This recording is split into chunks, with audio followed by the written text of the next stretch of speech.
For my next project, I'm going to be making the June Tailor insulated lunchbox.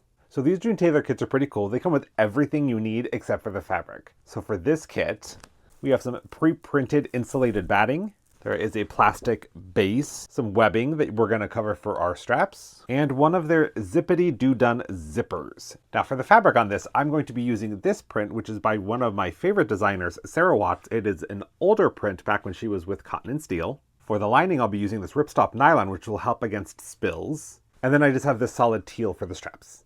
To get started, we are just going to rough cut this out. There are two of the exact same pieces printed on this batting. It says to cut with about an inch left outside of the lines. And I'm not going to worry about cutting this part out right now. And now we're going to layer up one of our outside pieces with one of our lining pieces, and then that printed batting, and we want it print side up. Because this nylon is kind of slick, I'm definitely going to pin everything in place. And now we're going to go through and sew on this dashed line all the way around. If you'll notice, there is no dashed line on this side. We're going to keep that open. All right, I got both of those sewn. You can see my stitching around there. I stitched in black so you can see it. And this side we left open.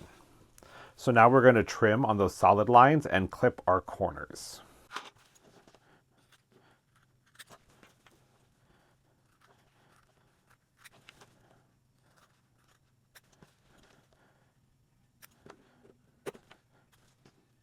Both of these are trimmed, so now we can turn them right side out, and we'll pull it out between the lining and the outer fabric so that the batting is sandwiched between them.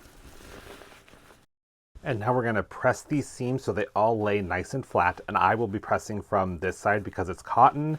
I don't want to necessarily iron directly on the nylon. So next we need to work on the straps. So these come already cut to length, but we want to cover them in some fabric.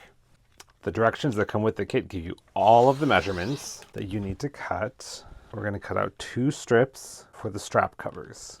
Right, now we're going to fold the ends of these under by an inch, and then we're going to fold these in half lengthwise.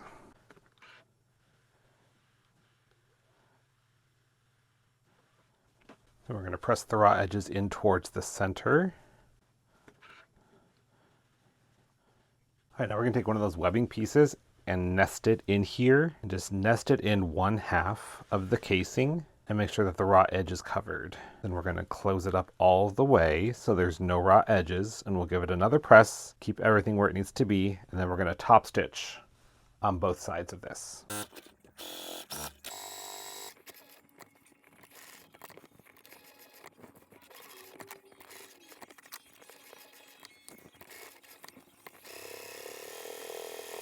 All right, I sewed up both sides of the straps and I went ahead and attached them to both halves. Now we need to add the zipper to the top.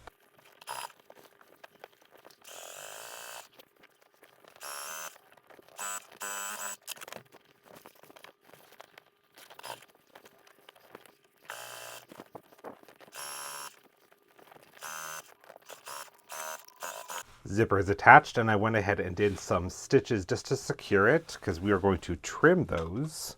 And this is nylon zipper, so you can just sew right over the teeth and not worry about it, and you can cut it with your regular rotary cutter or scissors. So for the rest of the sewing, we are going to be using a 1/2 inch seam allowance.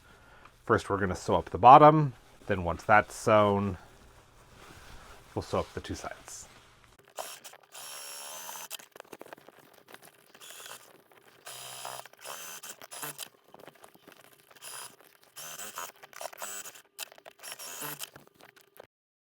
So to box those corners, you're just going to take this little chunk right here and grab the 2 corners and pull them out and then sew right along there.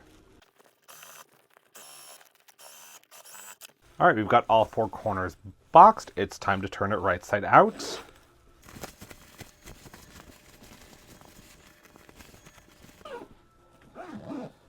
There we go. All done. Bags have historically been a challenge for me, so I really like these June Tailor kits because it's got everything laid out for you. Another thing I like about the June Tailor kit assembly is that there's no raw edges. Everything on the inside is already finished, so you don't have to go back in and do any kind of seam finishing. Using the nylon on the inside definitely added to the challenge, so I'm not sure I would do that again, but it is going to make it for an easy clean out if anything happens to spill in there.